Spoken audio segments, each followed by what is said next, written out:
فَأَتْبَعَ سَبَبًا، سو وہ ایک مہم کی تیاری کرنے لگی۔ آج سورۃ الکہف کی آیت نمبر 85 سے بیان ہے۔ پچھلے بیان سے ذوالقرنین کا ذکر اور قصہ شروع ہوا تھا، تو وہ ایک مہم کی تیاری کرنے لگے۔ حَتَّى إِذَا بَلَغَ مَغْرِبَ الشَّمْسِ وَجَدَهَا تَغْرُبُ فِي عَيْنٍ حَمِيَّةٍ وَوَجَدَ عِندَهَا قَوْمًا، حتیٰ کہ جب وہ غروب آفتاب کی جگہ پہنچے تو انہوں نے اسے سیاہ دلدل کے چشمے میں ڈوبتے ہوئے پایا۔ قُلْنَا يَا ذَا الْقَرْنَيْنِ إِمَّا أَن تُعَذِّبَ وَإِمَّا أَن تَتَّخِذَ فِيهِمْ حُسْنًا، تو انہوں نے اس کے پاس ایک قوم کو پایا۔ ہم نے کہا اے ذوالقرنین، تم ان کو عذاب پہنچاؤ یا ان کے ساتھ حسن سلوک کرو۔ قال أما من ظلم فسوف نعذبه ثم يرد إلى ربه فيعذبه عذابا نكرا، اس نے کہا جس شخص نے اپنی جان پر ظلم کیا تو ان قریب ہم اس کو سزا دیں گے، پھر وہ اپنے رب کی طرف لوٹایا جائے گا تو وہ اس کو بدترین عذاب دے گا، وَأَمَّا مَنْ آمَنَ وَعَمِلَ صَالِحًا فَلَهُ جَزَاءً الْحُسْنَى وَسَنَقُولُ لَهُ مِنْ أَمْرِنَا يُسْرًا، اور جو شخص ایمان لایا اور اس نے نیک عمل کیے تو ہم اس کو اچھا بدلہ دیں گے اور ان قریب ہم اس کو آسان کاموں کی احکام دیں گے۔ تو آج سورۃ الکہف کی آیت نمبر 85 سے 88 تک کا بیان ہے۔ اب حضرت ذوالقرنین کا ذکر کل کے درس میں شروع ہوا تھا، تو حضرت ذوالقرنین رضی اللہ تعالیٰ عنہ آپ کے سفر کی ابتدا اس طرح ہوئی کہ انہوں نے کتابوں میں یہ پڑھ لیا تھا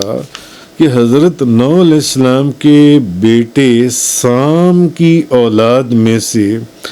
ایک شخص ایسا ہے جو آب حیات پیے گا، یعنی چشمہ حیات سے پانی پیے گا، اور وہ جو بندہ آب حیات پیے گا وہ پانی، اس کو پھر موت نہیں آئے گی۔ انہوں نے یہ کہیں کتابوں میں پڑھ لیا جون سے، تو انہوں نے جب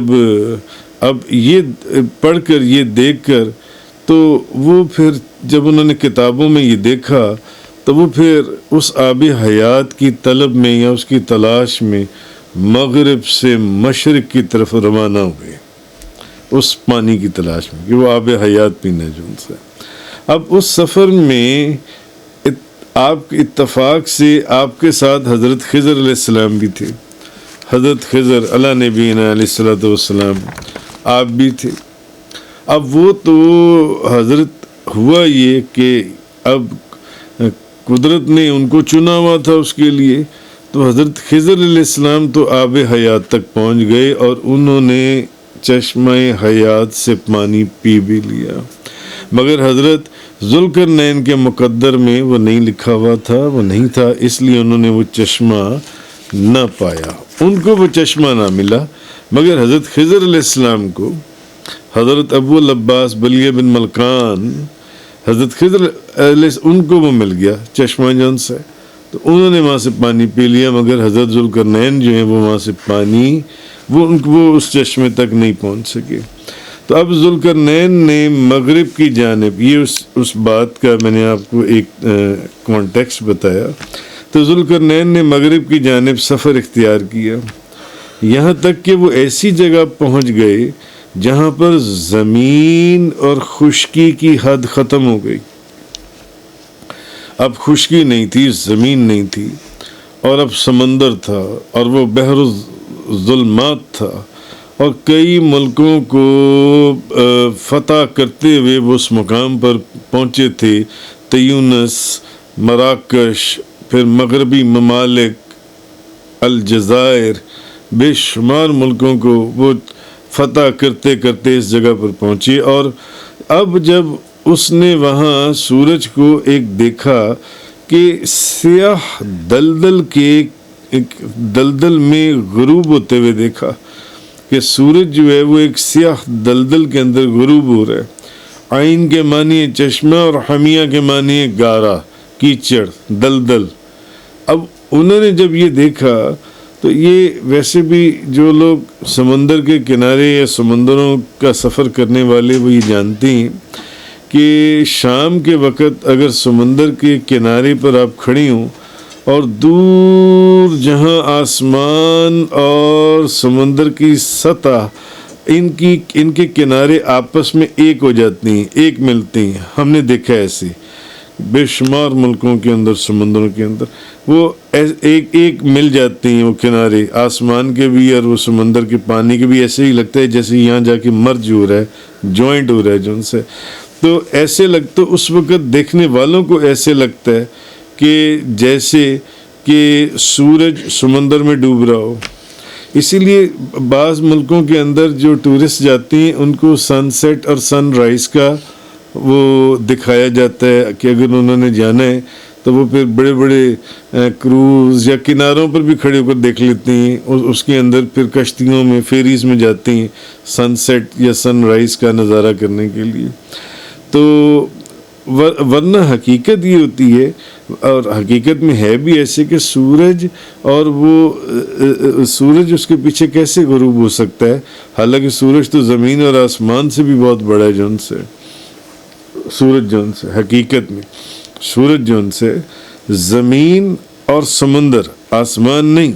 جس کی بات ہو رہی ہے، زمین اور سمندر سے سورج بڑا ہے، مگر وہ لگتا ہے ایسے کہ جیسے ان کے اندر جا رہا ہے جب آپ وہاں کنارے پر کھڑے ہو کر دیکھیں جو ان سے۔ تو ذوالقرنین اب جب وہاں پہنچے تو انہوں نے ایک قوم کو پایا، تو اللہ نے فرمایا ذوالقرنین تم ان کو عذاب دو یا ان کے ساتھ حسن سلوک کرو۔ اور یہ بات بھی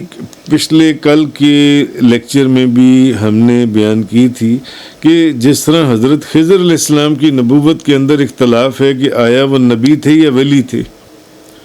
اسی طرح ذوالقرنین کی نبوت میں بھی اختلاف ہے کہ آیا وہ نبی تھے یا صرف صاحب ولایت تھے، ولی تھے۔ تو اگر نبی تھے تو اللہ تعالیٰ نے ان پر اس کلام کی وحی فرمائی، جس کلام کا ذکر ہو رہا ہے یہاں پر،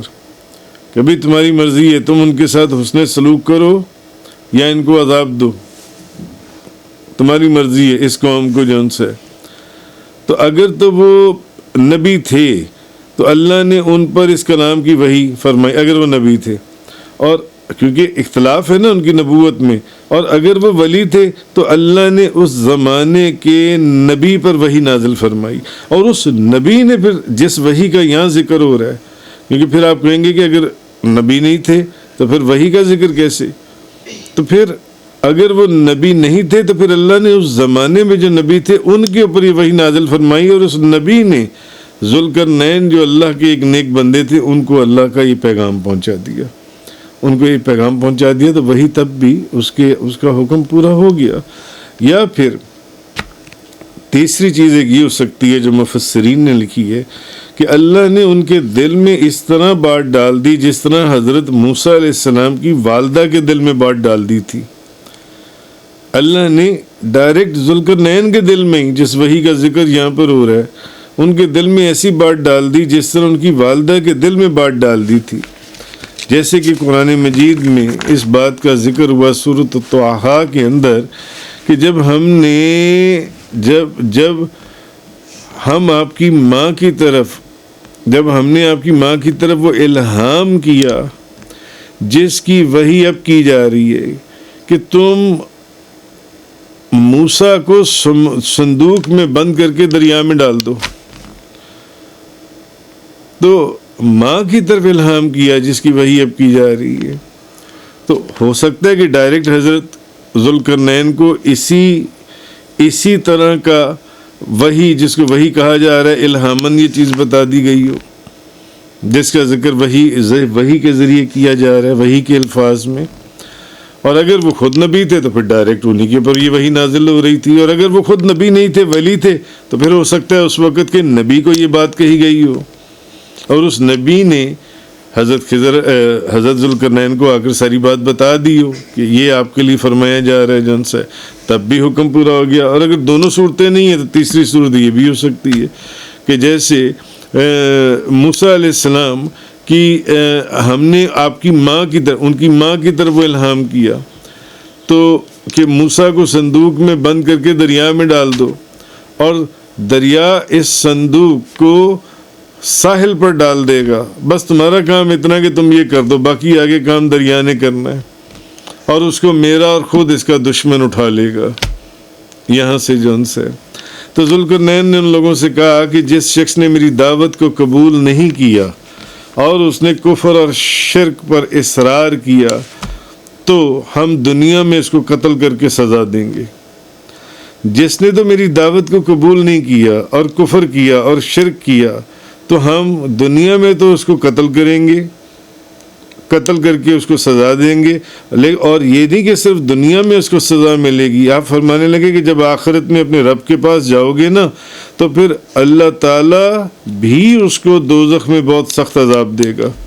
اور جس نے میری دعوت کو قبول کر لیا اور اللہ پر ایمان لے آیا اور اس نے اچھے کام کیے، اس نے نیک کام کیے، تو اس کی جزا آخرت میں ہے اور وہ جنت ہے. تو ہم اس کو مشکل اور سخت احکام کا مکلف نہیں کریں گے اور اس کے لیے کاموں کو آسان کر دیں گے. تو اس کو اللہ تعالیٰ کی عبادت کرنے کے آسان طریقے بتا دیے جائیں گے، آسان طریقے. تو کہنے کا مقصد یہ ہے کہ جس طرح کل کے ذکر میں سارا ذکر ہوا کہ ذوالقرنین کے پہلے سفر کے متعلق جو لکھا گیا کتابوں میں کہ ہیروڈوٹس جو تھا اس نے جنگ کی اس نے جو تفصیل لکھی، اس کی بعض تفصیلات بڑی عجیب و غریب تھیں جو کہ بڑی طویل ہیں، بڑی طویل گفتگو اس کے لیے چاہیے جو ان سی ہیں. مگر وہ کہتا ہے کہ سائرس کی فتح مندی ایسی عجیب اور معجزانہ فتح مندی تھی کہ پیٹریا کے مارکے کے بعد صرف 14 دن کے اندر لیڈیا کا جو مستحکم دارالحکومت تھا وہ مسخر ہو گیا، اور کروٹس ایک جنگی قیدی کی حیثیت میں سائرس کے آگے اس نے سر جھکائے کھڑا ہوا تھا جو ان سے. تو اب حضرت ذوالقرنین انہوں نے فقط اپنی نیک طبیعت، نیک نفسی، نیک انسان ہونے کے ناطے جو ان سے انہوں نے ان سب کے، کیونکہ ان کو اجازت دی گئی تھی چاہو تو ان کو عذاب دو، چاہو تو ان کو معاف کر دو، انہوں نے سب کو معاف کر دیا، سب کو معاف کر دیا. اور آئندہ کے لیے انہوں نے ان کو تنبیہ کر دی، ان کو سمجھا دیا. تو اب ان کے اس کردار سے بھی پتہ چلتا ہے کہ اب اسکندر نام کے جو 2 بندے گزرے ہیں کہ بعض تاریخ نگاروں نے جس اسکندر کا ذکر کیا ہے یہاں پر وہ انہوں نے غلط کیا ہے کہ حضرت ذوالقرنین جو ہیں یہ اور تھے. اور اس سے یہ پتہ چلتا ہے ان کے کردار سے کہ وہ سکندر رومی نہیں تھے جہاں آ کر غلطی ہوئی ہے. کیونکہ سکندر جو تھا اس کے متعلق انسائکلوپیڈیا بریٹانیکا کے جو مقالہ نگار ہیں وہ یہ لکھتی ہیں کہ اس نے اپنے باپ کے مرنے کے بعد جو اپنا اس کا معصوم ننا اور ستیلا بھائی تھا جو کلوپاترا کے بدن سے تھا، اس نے اس کو قتل کروایا تھا. اسی طرح اس نے اپنے چچا زاد بھائی کو قتل کروایا تھا، اور اس کے متعلق یہ بھی مشہور ہے کہ اپنے باپ کے قتل میں بھی اسی کا ہاتھ تھا. تو یہ نہیں ہو سکتا کہ یہ جس ذوالقرنین کا ذکر قرآن کر رہا ہے، جن کے کردار کی تعریف قرآن کر رہا ہے، انہوں نے یہ سارے کام کیے ہوں. معاذ اللہ، استغفر اللہ من ذالک. تو اب جب وہ چلے اس سفر کے اندر، تمام مفسرین لکھتے ہیں کہ ایشیاء کوچک بحر شام سے لے کر بحر اسود تک ان کے زیر فرمان ہو گئے، کتنے ملکوں کو فتح، وہ آگے بڑھتے، وہ برابر بڑھتے چلے گئے، یہاں تک کہ مغربی ساحل تک پہنچ گئے۔ اچھا، قدرتی طور پر یہاں آ کر ان کے قدم اس طرح رک گئے جس طرح 1200 سال بعد طارق کے قدم افریقہ کے شمالی ساحل پر رک جانے والے تھے۔ اب اس کے فتح مند قدموں کے لیے صحراؤں کی وسعتیں اور پہاڑوں کی جو بلندیاں وہ ان کو نہیں روک سکیں، وہ ملکوں کے ملک فتح کرتے چلے گئے۔ تو فارس سے لے کر لیڈیا تک 1400 میل کا جو فاصلہ تھا وہ انہوں نے طے کیا، لیکن اب جب انہوں نے آگے دیکھا تو اب زمین اور خشکی ختم ہو چکی ہوئی تھی اور صرف پانی ہی پانی تھا، پانی تھا۔ تو سمندر کے پانی کے اوپر اور سمندر کی بے رحم موجوں کے اوپر چلنے کے لیے اب ان کے پاس کوئی سواری نہیں تھی۔ تو اب جب اس نے نظر اٹھا کر دیکھا تو پانی دکھائی دیتا تھا، اور دیکھا کہ سورج اس کی لہروں میں ڈوب رہا تھا، جس کا ذکر یہاں پر ہوا ہے ان آیات کے اندر، کہ سورج ان لہروں کے اندر ڈوب رہا تھا۔ فَأَتْبَعَ سَبَبًا، سو وہ ایک مہم کی تیاری کرنے لگی۔ إِذَا بَلَغَ مَغْرِبَ الشَّمْسِ وَجَدَهَا تَغْرُبُ فِي عَيْنٍ حَمِيَّةٍ وَوَجَدَ عِنْدَهَا قَوْمًا، حتیٰ کہ جب وہ غروب آفتاب کی جگہ پہنچے تو انہوں نے اسے سیاہ دلدل کے چشمے میں ڈوبتے ہوئے پایا۔ انہوں نے دیکھا کہ سورج ایک سیاہ چشمے کے اندر ڈوب رہا ہے جن سے، اور انہوں نے اس کے پاس ایک قوم کو پایا۔ تو ہم نے کہا، اے ذوالقرنین، تم ان کو عذاب پہنچاؤ یا ان کے ساتھ حسن سلوک کرو۔ قلنا یا ذوالقرنین اما ان تعذب واما ان تتخذ فیہم حسنا، تو ہم نے کہا ہے ذوالقرنین تم ان کو عذاب پہنچاؤ یا ان کے ساتھ حسن سلوک کرو۔ قال اما من ظلم فسوف نعذبه ثم يرد الى ربه فيعذبه عذابا نكرا، تو اس نے کہا جس شخص نے اپنی جان پر ظلم کیا تو ان قریب ہم اس کو سزا دیں گے، پھر وہ اپنے رب کی طرف لوٹایا جائے گا تو وہ اس کو بدترین عذاب دے گا۔ یہ نہیں کہ صرف دنیا کی سزا اس کے لیے کافی ہوگی، ہم تو اس کو قتل کریں گے، مرنے کے بعد آخرت میں بھی اس کو سزا اس کا جو خدا ہے خدا اس کو دے گا۔ وَأَمَّا مَنْ آمَنَ وَعَمِلَ صَالِحًا فَلَهُ جَزَاءً الْحُسْنَى وَسَنَقُولُ لَهُ مِنْ أَمْرِنَا يُسْرًا، اور جو شخص ایمان لے آیا اور اس نے نیک عمل کیے تو ہم اس کو اچھا بدلہ دیں گے، اور ان قریب ہم اس کو آسان کاموں کے احکام دیں گے۔ وآخر الدعوانا ان الحمد للہ رب العالمین۔ تفسیر قرآن کا یہ لیکچر انگلش میں سننے کے لیے براہ کرم ڈسکرپشن میں موجود لنک پر کلک کریں۔